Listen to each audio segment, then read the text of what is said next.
Hello students, welcome to the virtual lecture series of Human Resource Management, and we are studying revision lectures. बराबर? So today we are on the unit number 3, and in this lecture we are going to consider the important questions of 4 marks. बराबर? So answer the following questions.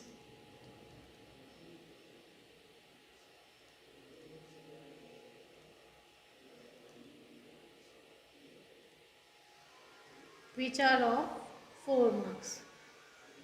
Right, તો 4 માર્ક્સની જે theory generally તમને પૂછાતી હોય છે. Okay, સો એમાં first આપણે લઈએ which is state the desirable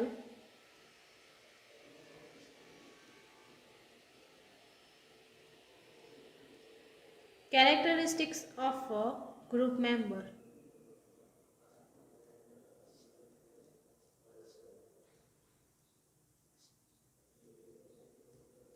right, so તમારે અહીંયા આગળ characteristics of a group member સમજાવવાનું છે. ઓકે, સો તમને અહીંયા આગળ 4 માર્ક્સની થિયરી પૂછી છે. બરાબર, તો તમારે મિનિમમ એટલીસ્ટ 8 પોઈન્ટ તો લખવા જોઈએ. બરાબર, ઓકે, સો અહીંયા આગળ હું તમને સમજાવી રહી છું કે કેવી રીતે તમે 8 પોઈન્ટ્સને લખી આપી શકો છો. બરાબર, સો સૌથી પહેલો પોઈન્ટ એમાં આવે છે તો જે ગ્રુપ મેમ્બર છે. બરાબર, so to bring up the willingness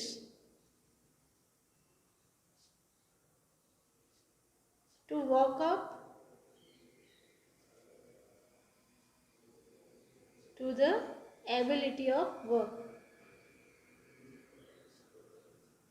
બરાબર, સો સૌથી પહેલાં એનામાં શું હોવું જોઈએ તો વિલિંગનેસ ટુ વર્ક. બરાબર, એટલે કે જે પણ એની આવડત છે, બરાબર, એને શું બતાવવાની છે, વિલિંગનેસ બતાવવાની છે. બરાબર, એ બતાવશે. બરાબર, તો ઇઝીલી એ શું થઈ શકશે, બીજા જે વર્ક છે ઇઝીલી લઈ શકશે. Okay, to seize the opportunity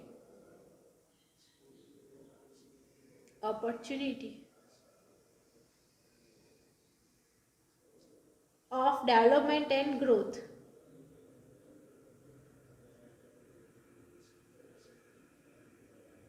right, તો કે એને કેવું કરવાનું છે તો કે જેટલી પણ ઓપોર્ચ્યુનિટી એને મળી રહી છે. બરાબર, so he have to be absorb it and he have to work along it. બરાબર, સો એ ઓપોર્ચ્યુનિટીને રિલેટેડ એનું ડેવલપમેન્ટ અને ગ્રોથ રહેલું છે. દેટ મીન્સ એને શું કરવાનું છે, કેચઅપ કરવાની છે. Okay, to maintain long tenure with the company. Company સાથે લોંગ ટર્મ સુધી કેવી રીતે વર્કઅપ કરી શકાય. બરાબર, સો એના રિલેટેડ પણ એને થિયરીઝ જે છે એ રાખવી જોઈએ. બરાબર, એટલે કે લાંબા સમય સુધી વર્કઅપ કેવી રીતે કરી શકે છે કોઈ પણ કંપનીઝની અંદર. બરાબર, સો એના માટેનું પણ એને એટલું જ કોન્ટ્રીબ્યુશન આપવાનું છે. Okay, to honour and follow the company philosophy,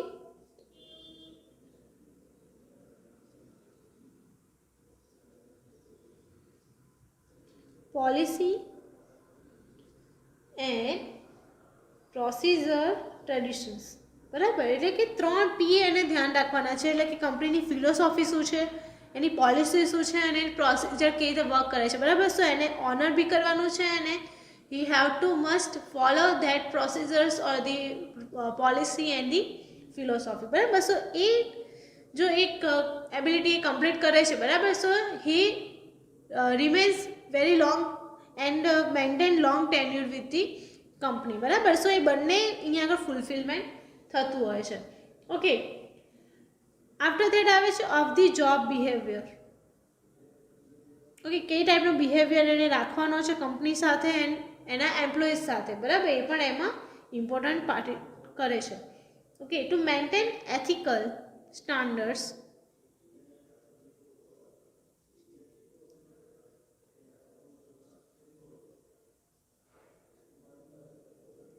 okay while dealing with outsiders.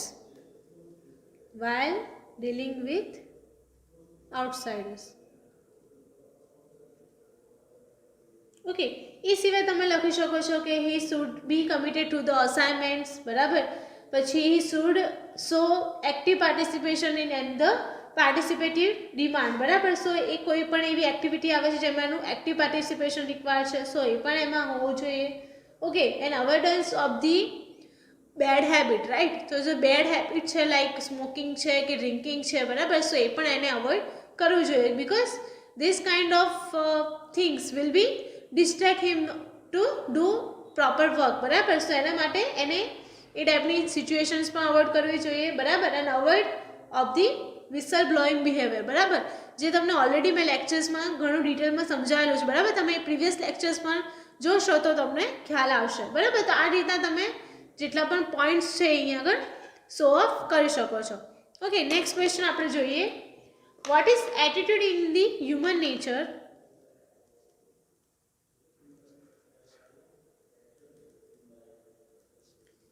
In the human nature, and what is the effect of attitude? What is its effect?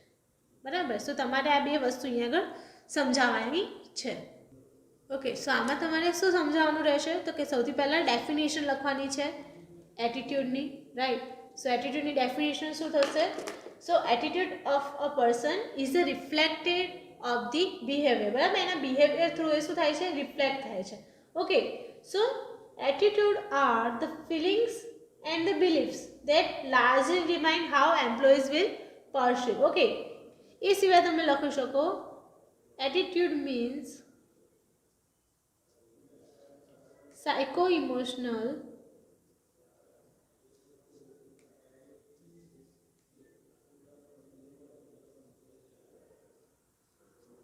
emotion based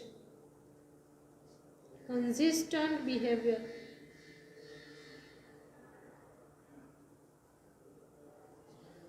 towards a specific event, બરાબર. સો specific event માટે કોઈ પણ વ્યક્તિનો psychological અને emotional based શું behaviour આવે છે? Consistent, બરાબર. ચેન્જ થાય છે એ નહીં, પણ જે કન્સિસ્ટન્ટ બિહેવિયર રહે છે, બરાબર, એને આપણે કહીએ છીએ એટીટ્યુડ, બરાબર. So what is its effect, બરાબર. તો હ્યુમન ક્લાસિફિકેશન પર એની ઘણી એવી ઇફેક્ટ પડતી હોય છે, લાઈક તો તમે એમાં બે રીતે એમાં એક્સપ્લેનેશન આપી શકો. એક તો એટીટ્યુડ જે છે broadly classified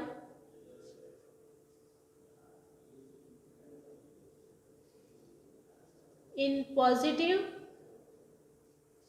second negative,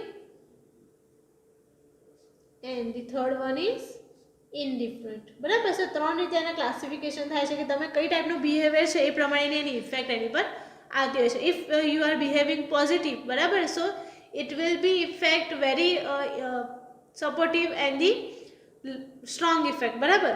જ્યારે તમે નેગેટિવ વર્ક કરો છો, નેગેટિવ એટીટ્યુડ રાખો છો, that it will harm the environment of the work, બરાબર. સો એ વર્ક એન્વાયરમેન્ટને પણ ઘણું હાર્મફુલ થતું હોય છે. એન્ડ ઇનડિફરન્ટ દેટ મીન્સ કે તમે સિચ્યુએશન વાઇઝ એને ચેન્જ કરતા રહો છો, બરાબર. સો સારી સિચ્યુએશન છે, સારા એમ્પ્લોઈઝ છે, that means you are behaving right, and someone is misbehaving with you.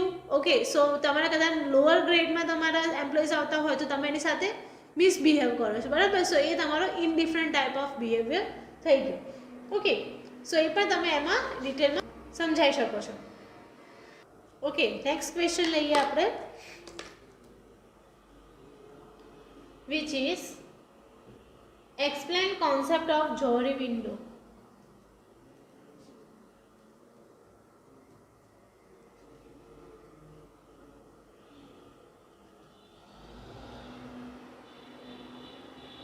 બરાબર. સો કયા કયા કોન્સેપ્ટ છે જોહરી વિન્ડોના એ આપણે જોઈએ. ઓકે, તો સૌથી પહેલાં આવે જે પણ જોહરી વિન્ડોના ડેવલપર્સ છે, બરાબર, જે છે જોસેફ લુફ્ટ એન્ડ હેરી ઇંગેમ, બરાબર, કે જેમણે જોહરી વિન્ડોની એ લોકોએ થિયરી એસ્ટાબ્લિશ કરી હતી, બરાબર. So it is the combining of the two words from the Joe and Harry, બરાબર. This concept explains the four state of individual behavior.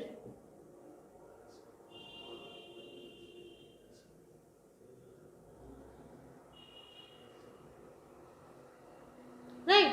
So કયા four steps stages બતાવે છે? Okay, so one knows self fully. બરાબર, જે પોતાની જાતને કે બીજાને પોતાના માટે શું કરે છે? પૂરી રીતે ઓળખે છે. બરાબર. And one doesn't know. એ પોતાના મનને કે પોતાના બિહેવિયરને પ્રોપરલી ઓળખતા નથી. એટલે બે સિચ્યુએશન પ્રમાણે બીજી 4 ઇફેક્ટ્સ થાય છે. એક તો છે ઓપન સેલ્ફ, હિડન સેલ્ફ. બરાબર. પછી one doesn't know, that means blind self and undiscovered self. બરાબર. આ સિચ્યુએશનના કારણે જો ઓપન સેલ્ફ અને બ્લાઇન્ડ સેલ્ફ હોય, that means know other fully. Okay. And doesn't know other. બરાબર. ઓકે, તો તમારે કઈ રીતે સમજાવવાનું છે? તો કે દરેકે દરેક કોન્સેપ્ટને ડિટેલમાં સમજાવવાનું છે. બરાબર. એટલે કે વન નોઝ ફુલ્લી છે, ધેટ મીન્સ એની પાસે ઓપન સેલ્ફ પણ છે અને એને એનો પોતાનો હિડન સેલ્ફ જે છે એ પણ એને ખ્યાલ છે. બરાબર. જ્યારે વન ડઝન્ટ નો છે એની અંદર શું આવે છે? તો કે પોતાના વિશે બ્લાઇન્ડલી એને ખબર છે. બરાબર. એટલે કે એને પોતાના ઓપોર્ચ્યુનિટી કે પછી પોતાની જે કેરેક્ટરિસ્ટિક્સ છે એમાં એને ખ્યાલ હોતો નથી. એન્ડ અનડિસ્કવર્ડ સેલ્ફ છે, તો કે વધારે મહેનત કરીને આગળ આવવા માટે ટ્રાય કરતો નથી. એટલે કે એનામાં જે સ્કિલ રહેલા છે એ ડેવલપ થતું નથી. ધેટ મીન્સ અનડિસ્કવર્ડ છે. Okay. No other fully, that means કે એ ઓપન સેલ્ફ પણ છે એન્ડ બ્લાઇન્ડ સેલ્ફ પણ છે. બરાબર. એટલે પોતાના માટે તો એ પોતાને ઓળખે છે. બરાબર. પણ બીજાના સેલ્ફ જે છે બ્લાઇન્ડ સેલ્ફ એને પણ એ ફુલ્લી નોલેજ રાખે છે એનું. બરાબર. પછી ડઝન્ટ નો અધર. બરાબર. તો એ શું છે? તો કે એ પોતાને કોઈ હિડન સેલ્ફ છે. બરાબર. એ પોતાની હિડન સેલ્ફને સિક્યોર રાખે છે અને એને ડિસ્કવર કરવા માંગતો નથી. બરાબર. That kind of doesn't know other. બરાબર. એ એની અંદર સિચ્યુએશન આવે છે. બરાબર. તો આ 4 તમારે જે પોર્શન્સ છે એને સમજાવવાના રહે છે. ઓકે. 1, 2, 3 અને 4. ઓકે. નેક્સ્ટ આપણે જોઈએ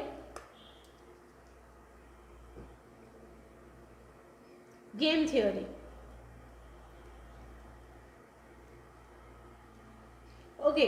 સો કઈ રીતની ગેમ આવે છે? એમાં આવે છે 3 ગેમ્સ કે જે તમારે એક્સપ્લેન કરવાની રહે છે.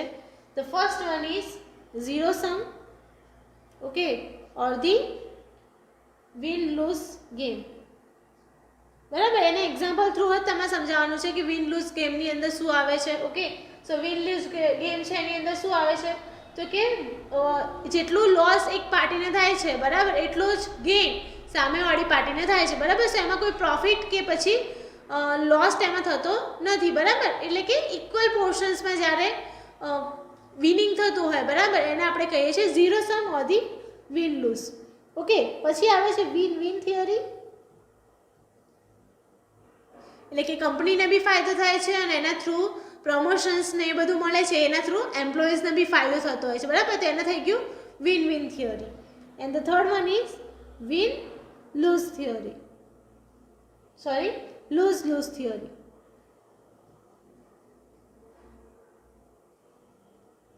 બરાબર. સો એની અંદર બંને રીતે એને જે પણ છે એ શું થાય છે? લોસ્ટ જ થતા હોય છે. બરાબર. સો એનું પણ એક એક્ઝામ્પલ બતાવીને સમજાવવાનું. બરાબર. એટલે કે તમે થોડી ક્લેરિટી વગર તમે બીજાને એક્સપ્લેનેશન આપો છો. બરાબર. સો એ એક્સપ્લેનેશન એ ખુદ સમજતો નથી અને તમારું જે એક્સપ્લેનેશન છે એ પણ થોડું નેગેટિવલી આવે છે. બરાબર. સો એને શું થઈ ગયું? લૂઝ લૂઝ થિયરી થઈ. ધેટ મીન્સ લોસ કંપનીને બી થાય છે અને એના એમ્પ્લોઈઝ કાં તો પછી એના જે ક્લાયન્ટ છે એને પણ થતો હોય છે. બરાબર. So a loose loose type of theory એમાં પાર્ટિસિપેશન કરે છે. ઓકે. સો નેક્સ્ટ આપણે જોઈએ brainstorming method.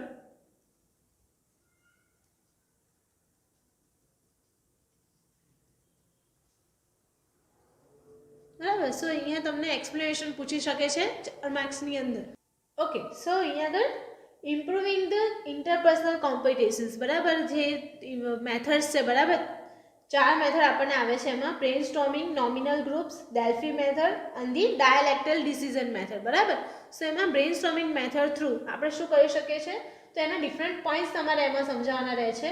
Okay, so this process where one distinctive feature of human resource as compared to other non-human resource is possessing creative ability, બરાબર. સો જે પણ non human resources છે એના કરતાં હ્યુમન રિસોર્સિસમાં ક્રિએટિવિટી ઘણી બધી રહેલી છે, બરાબર. સો એ ક્રિએટિવિટીને બહાર લાવવાની જે પ્રોસેસ છે, બરાબર, એને આપણે કહીએ છીએ બ્રેન સ્ટોર્મિંગ, કે ડેવલપમેન્ટ ઓફ ધી સચ એક્ટિવિટીઝ એમાં આપણે શું કરીએ છીએ, ઇન્વોલ્વ કરીએ છીએ અને એના થ્રુ શું થાય છે, એનું ઇનર જે એબિલિટી છે એ શું આવે છે, બહાર આવે છે, બરાબર. સો કઈ કઈ રીતે આપણે બ્રેન સ્ટોર્મિંગ કરી શકીએ? ઓકે, તો પહેલું એમાં આવે છે કે company can create an environment under which group will be provoked.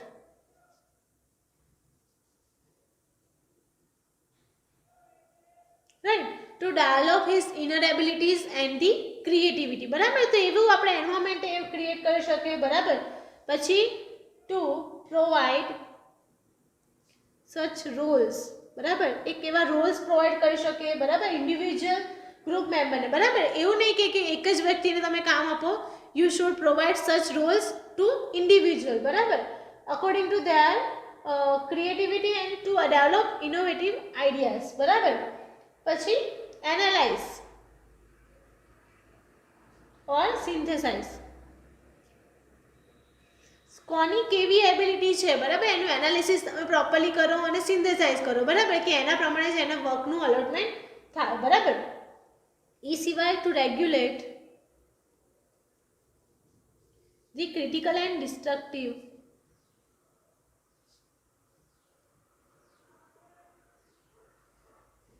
Attitude,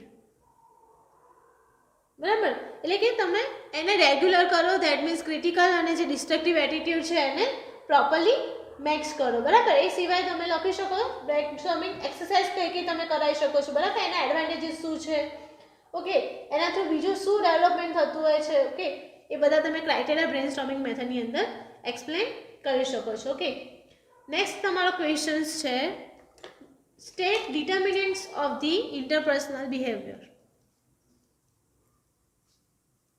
Determinants of interpersonal behavior. Right, તો તમારે અહીંયા આગળ ડિફરન્ટ જે આંતરમાનવ વર્તણૂકના નિર્ણાયકો, બરાબર, એટલે કે determinants of the interpersonal behaviour, એમાંથી કોઈ પણ એકને સમજાવવાનું છે. ઓકે, સો એની અંદર કયા કયા ડિટર્મિનન્ટ્સ આવે છે એ તમારે લખવાના. ધેટ મીન્સ ફર્સ્ટ આવે છે એમાં philosophy, right, philosophy and goals of organizations. Okay, second આવે છે leadership. Third one is formal and informal organization.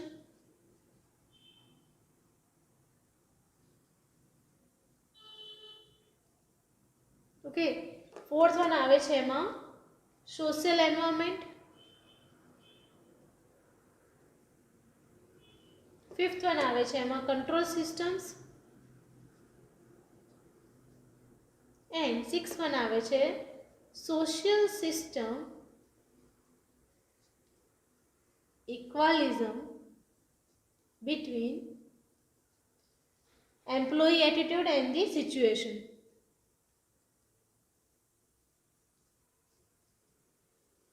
બરાબર, સો આમાંથી તમે કોઈ પણ એકને એકદમ શાર્પલી સમજાવી શકો છો, બરાબર. એટલે કે લીડરશિપ તમે લેતા હોય, બરાબર, સો લીડરશિપની શું ઇફેક્ટ આવે છે, ઓકે, જેને આપણે આ જે ડિટર્મિનન્ટ છે એને આપણે શું કહીએ છીએ, ફેક્ટર્સ અફેક્ટિંગ ઇન્ટરપર્સનલ બિહેવિયર, બરાબર. તો લીડરશિપ કેવી રીતે હેલ્પફુલ થતી હોય છે કોઈ પણ ઇન્ટરપર્સનલ બિહેવિયરને ચેન્જ કરવામાં, બરાબર.